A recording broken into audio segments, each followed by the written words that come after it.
Setelah hampir 26 tahun, kes ini masih terbuka dan tiada sesiapa disabitkan bersalah di atas jenayah rompakan emas paling besar yang pernah terjadi di Malaysia.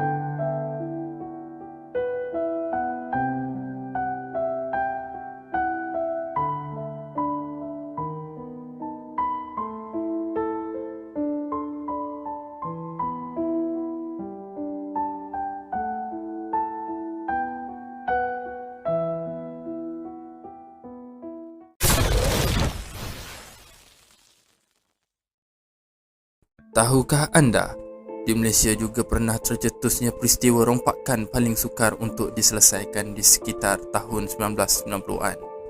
Mereka ini digelar Geng Mamak, A Brotherhood of Bandit. Mengapakah mereka ini digelar Geng Mamak? Tiada sebab yang eksklusif. Yang pasti mereka ini berasal dari keturunan Mamak. Yang menjadikan mereka ini legend dalam aktiviti jenayah adalah kerana mereka tidak menggunakan sebarang senjata, hanyalah penyamaran semata-mata. Ini kerana penjenayah ini mengetahui jika mereka bersenjata dan membunuh orang, apabila tertangkap mereka tidak akan dapat diikat jamin dan dikenakan hukuman mati.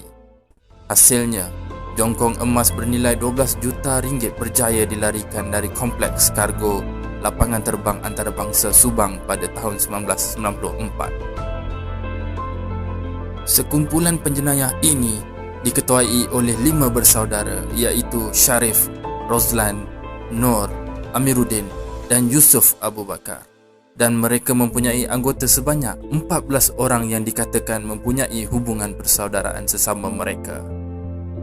Penganalisis jenayah Kamal Afendi mengatakan kumpulan penjenayah ini sentiasa mendahului satu langkah ke hadapan dari pihak polis yang memburu mereka.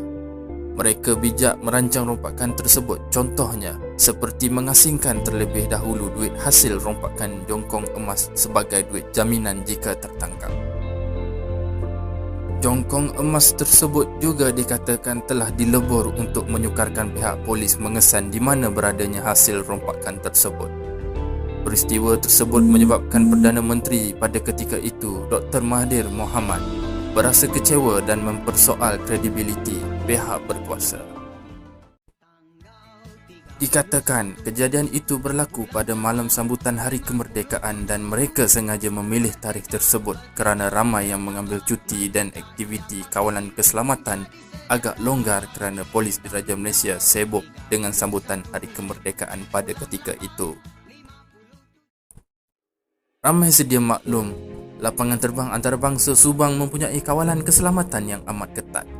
Dan ini menarik perhatian pasukan penyiasat terbaik pada ketika itu, iaitu Azizan dan Amidun Anan, atau dikenali sebagai adik-beradik Anan, untuk meneliti kes ini.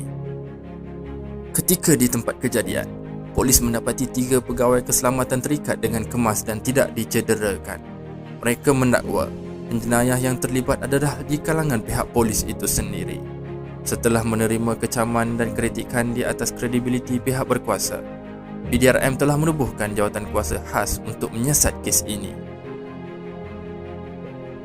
Pada mulanya, disangkakan sindiket antarabangsa kerana kelicikan dan ketelitian geng mamak ini melakukan jenayah, namun ternyata mereka silap. Sepandai-pandai tupai melompat, akhirnya jatuh ke tanah jua. Dengan tertangkapnya Rozlan, pihak polis berjaya melumpuhkan aktiviti mereka serta membawa kepada penemuan ahli yang lain sebanyak 20 orang. Kes ini tetap dibawa ke Mahkamah Seksyen Petaling Jaya pada ketika itu, walaupun mastermind kumpulan ini, iaitu Sharif Abu Bakar, masih belum ditemui. Geng Mamak mengupah salah seorang peguam bela yang handal pada ketika itu, iaitu Datuk Kumarendran. Peguam bela Geng Mamak berjaya meyakinkan hakim bahawa Pendakwaan mereka lemah kerana tiada kesan cap jari dan pekerja gudang pada ketika itu tidak dapat mengecam wajah penjenayah yang terlibat. Namun begitu, akhirnya salah seorang ahli geng mamak bersetuju untuk menceritakan segala aktiviti jenayah dan menjadikannya sebagai saksi utama. Ini menjurus kepada penemuan mastermind kumpulan tersebut, iaitu Sharif Abu Bakar. Pada waktu perbicaraan berlangsung, geng mamak berjaya membidas hujah pendakwa raya dan tiba-tiba sahaja saksi utama hilang dan tidak dapat dikesan sehingga hari ini. Mahkamah terpaksa membebaskan kesemua geng mamak ini apabila pihak pendakwa dan polis tidak dapat membawa saksi baru ketika perbicaraan berlangsung. Setelah hampir 26 tahun, kes ini masih terbuka dan tiada sesiapa disabitkan bersalah di atas jenayah rompakan emas paling besar yang pernah terjadi di Malaysia. Sebahagian daripada anggota geng mamak masih lagi bebas dan jongkong emas masih lagi belum ditemui. Mereka masih lagi tidak insaf. Terbaru, kes November 2016 iaitu rompakan microchip bernilai 50 juta ringgit dari Kompleks Kargo Utara Kedua Pulau Pinang yang lalu juga didalangi oleh geng mamak. 4 anggota geng mamak ditembak mati oleh pihak polis ketika kes rompakan microchip di Pulau Pinang. Kisah ini juga pernah didokumentarikan oleh Crime and Investigation Channel pada tahun 2012.